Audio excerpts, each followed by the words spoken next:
This is the Whetstone factory just outside Leicester of a company called R. Griggs. They're the people that manufacture Dr. Martens.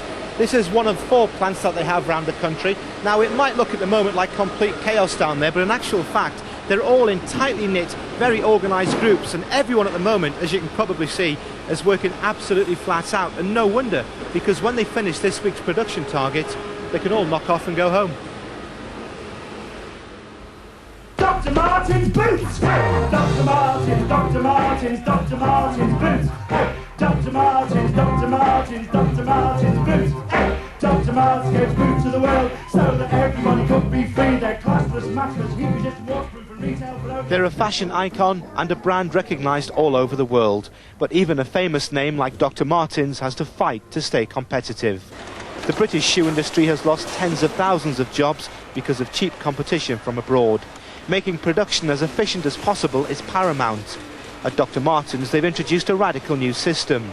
Until June last year, this factory had 4 production lines, with workers sat at a bench watching shoes going by every 24 seconds. Now they've been put into close-knit, self-contained teams. The new system's really good. It's a green system.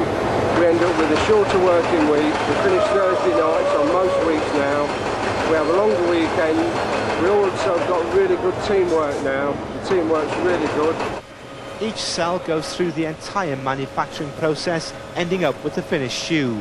Productivity has soared from 160 boots per workers per day to 260. The increase in productivity has meant wages have risen by around 20%, and each team has set a production target for the week. When they hit that, they can go home. We'll get our heads more into it, yeah, we do. Because obviously if one person was at work, then you let the rest of your team down. So you all depend on each other.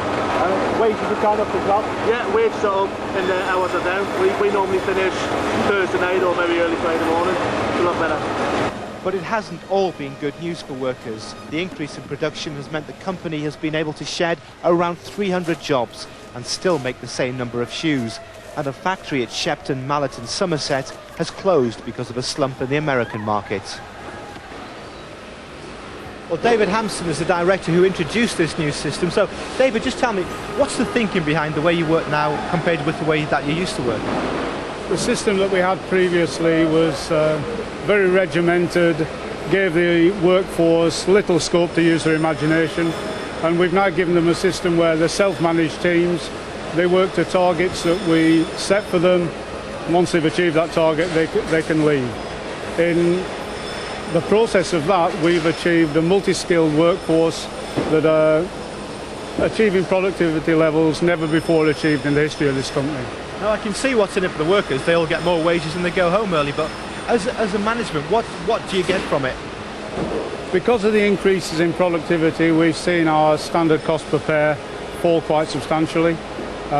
Labour turnover is now virtually non-existent, and absenteeism, which used to be 10% and a problem, is now 3% and highly manageable. Now, where do you take it? Because I mentioned in my report that the number of people in a cell is coming down all the time. Why are you developing that? Well, part of the reason is that the workforce themselves are now finding ideas which makes our ideas redundant or old-fashioned, and they're coming up with ways of improving their productivity and reducing the amount of space we use. The more we can do that, the more productive we'll be, and the more our cost per pair will come down. And I guess, although their wages have gone up, because you've shed staff, your wages are coming down, your salary level. Our salary level is substantially reduced from where we were 2 years ago. The earnings levels for the operators have increased on a par with that. Is this an attempt to try and make it more attractive? You know, because one of the major problems you must have is a lot of people are in their 50s. You've got to get young people in, haven't you? Oh, absolutely. The previous method of manufacture was a motorised conveyor system where shoes would pass the operator every 24 seconds. I didn't think this was a method of manufacture that would be attractive to people at the start of the 21st century.